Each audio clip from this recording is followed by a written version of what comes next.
Each member of the select group of athletes who joined the UFC roster has a distinct history with the company. Nevertheless, even the greatest will eventually leave the Ultimate Fighting Championship. No one remains with the most recognizable MMA brand in the world indefinitely, whether it be through retirement, release, or simply choosing free agency.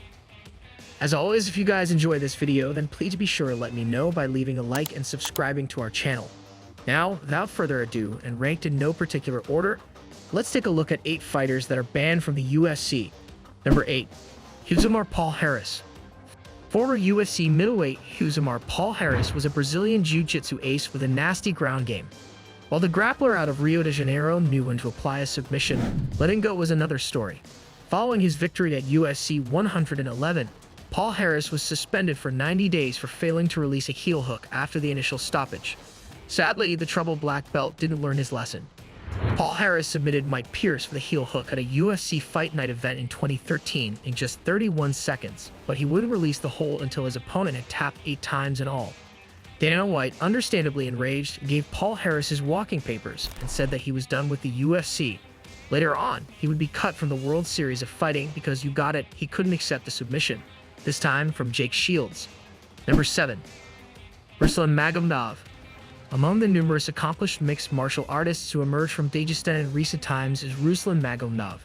The formidable heavyweight had a flawless 3-0 record in the UFC, but his once promising career was destroyed by problems with the USADA, the United States Anti-Doping Agency. Magomedov repeatedly tested positive for illegal substances like ostarine and anabolic steroids. In 2019, he refused to complete the sample collection process required for out-off competition testing to make matters worse. As a result of his actions, Ruslan Magomedov made history by becoming the first UFC fighter to receive a lifetime ban from USADA, marking the end of his UFC run. Number 6. War Machine. In the late 2000s, War Machine, originally known as Jonathan Copenhaver, participated in just 2 UFC fights. The California striker would compete in a one-on-one match in the promotion before being dropped by the UFC for declining a match against Brandon Wolf and for saying hurtful things about the late fighter Evan Tanner, who had sadly passed away while camped out in the California desert. Nevertheless, the Ultimate Fighter 6 competitor would become extremely well known, sadly, not for his fighting prowess.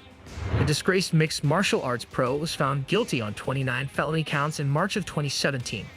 The charges stemmed from an incident in which War Machine assaulted his ex-girlfriend, adult film star Christy Mack. He would be sentenced to life in prison without the possibility of parole for 36 years. It's fair to say the UFC won't be welcoming War Machine back with open arms if he's ever set free. Of course, he'll likely be old enough to collect Social Security should that day come. Number 5. BJ Penn. A UFC Hall of Famer, BJ Penn is a prodigy whose resume would make most professional fighters green with jealousy. Fighters like Sean Shirk and Matt Hughes were among the greatest names in the sport when the former 2-division world champion faced them. Regretfully, despite being well past his prime, the prideful Hawaiian kept fighting and finished his career with a 7-fight losing streak. Because of his close relationship with Dana White and the UFC management, Penn was able to remain in the promotion long after most competitors would have been let go. However, when footage surfaced showing the former champ involved in a bar brawl, the UFC finally decided to part ways with the MMA legend. Following the controversial incident, Dana White told the media he won't fight again. That's a wrap. Number 4. Randy Couture. Randy the Natural Couture is the most decorated fighter in UFC history, having won the title 6 times. A who's who of MMA legends including Chuck Liddell, Tito Ortiz, Vitor Belfort, and Mark Coleman had been defeated by the former Olympic wrestling alternate. Even still, Couture didn't leave the promotion on the best of terms, even after working there for almost 10 years. The Natural inked a deal with Spike TV, which at the time was connected to Bellator MMA, the top rival of the UFC. As punishment for the perceived slight, the UFC banned their former star from cornering his own son, Ryan Couture, during his Octagon debut in 2013. Though he claims to harbor no ill will toward Dana White and company, there is no indication that the expendable star will ever be welcomed back. Number 3.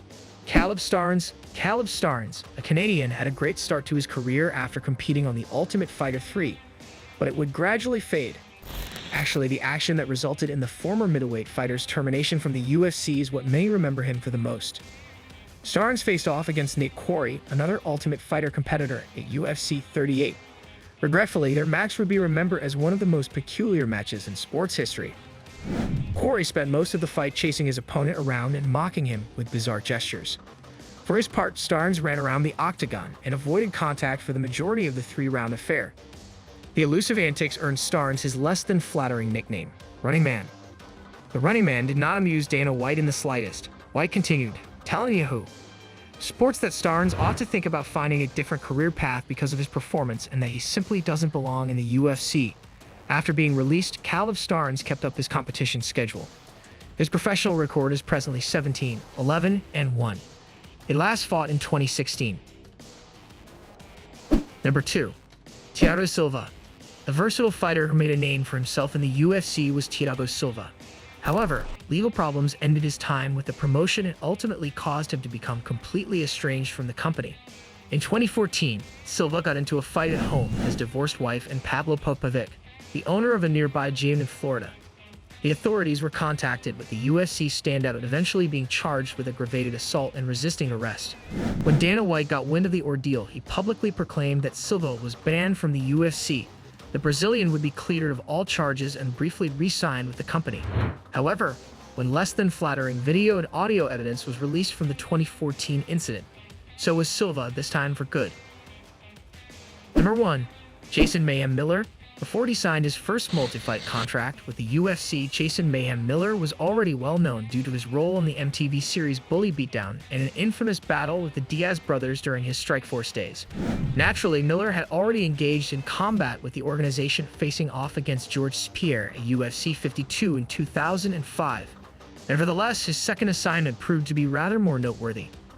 In the 2011 season final of The Ultimate Fighter, Miller lost badly against Michael Bisping, the British coach, after coaching opposite him. Subsequently, at UFC 146, the former MTV star suffered another unanimous defeat at the hands of CB Dalloway. Prior to the pay-per-view event, Miller claimed he would retire if he lost to Dalloway. However, Dana White beat him to the punch by firing the popular middleweight instead, saying his days with the promotion were done. The UFC president also claimed he was fed up with Miller's backstage antics and even referred to him as a clown. Roughly a year after his release, Miller was arrested for domestic violence. White expressed his feelings for Miller when questioned about his former employee's personal issues, saying, "I'm not a big fan, I never have been a fan, and I'm not going to be a fan anytime soon." Even though he never used the word banned, it's safe to assume that Mayhem won't be connected to the UFC as long as Dana White is in charge. As usual, if the video was enjoyable to you, do let me know by giving it a like and subscribing to our channel. Other than that, we sincerely appreciate your viewing and hope to see you on the next one.